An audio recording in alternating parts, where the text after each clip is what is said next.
আজ বিজয়া দশমী, সেই সাথে আজ মহাত্মা গান্ধীর জন্মজয়ন্তী দিবস। ত্রিপুরা প্রদেশ কংগ্রেসের উদ্যোগে কংগ্রেস ভবনের সামনে মহাত্মা গান্ধীর জন্মদিন উদযাপন করা হয়। উপস্থিত ছিলেন ত্রিপুরা প্রদেশ কংগ্রেস সভাপতি আশিস কুমার সাহা সহ অন্যান্য নেতৃত্বরা। এদিনের এই অনুষ্ঠানে প্রথমে জাতীয় পতাকা উত্তোলন করে ত্রিপুরা প্রদেশ কংগ্রেসের সহ সভাপতি শান্তি রঞ্জন দেবনাথ দলীয় পতাকা উত্তোলন করলেন প্রদেশ কংগ্রেস সভাপতি আশিস কুমার সাহা। এরপর গান্ধীজির প্রতিকৃতিতে মাল্যদান করলেন নেতৃত্বরা। কি জানাচ্ছেন প্রদেশ কংগ্রেস সভাপতি আশিস কুমার সাহা, শোনাবো আপনাদের।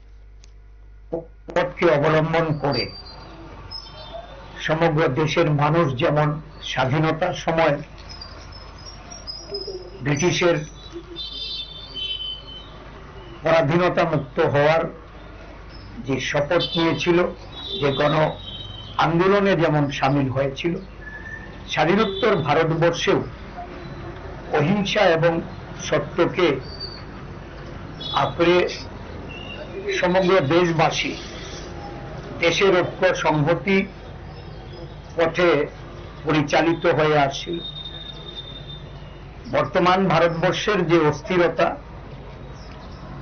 সাম্প্রদায়িক এবং বিভেদকামী শক্তি যেভাবে আজকে মাথাচাড়া দিয়েছে, দেশের অখণ্ডতা এবং সামগ্রিক উন্নয়নে এক পেশে ফেসিবাদী নীতি নিয়ে যারা দেশ পরিচালনা করছেন, এই সময়ে গান্ধীজির যে মত, এটাকে অনুসরণ করে দেশের।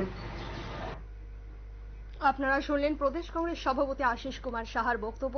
আজ ত্রিপুরা প্রদেশ কংগ্রেসের উদ্যোগে কংগ্রেস ভবনের সামনে মহাত্মা গান্ধীর জন্মদিন উদযাপন করা হয়।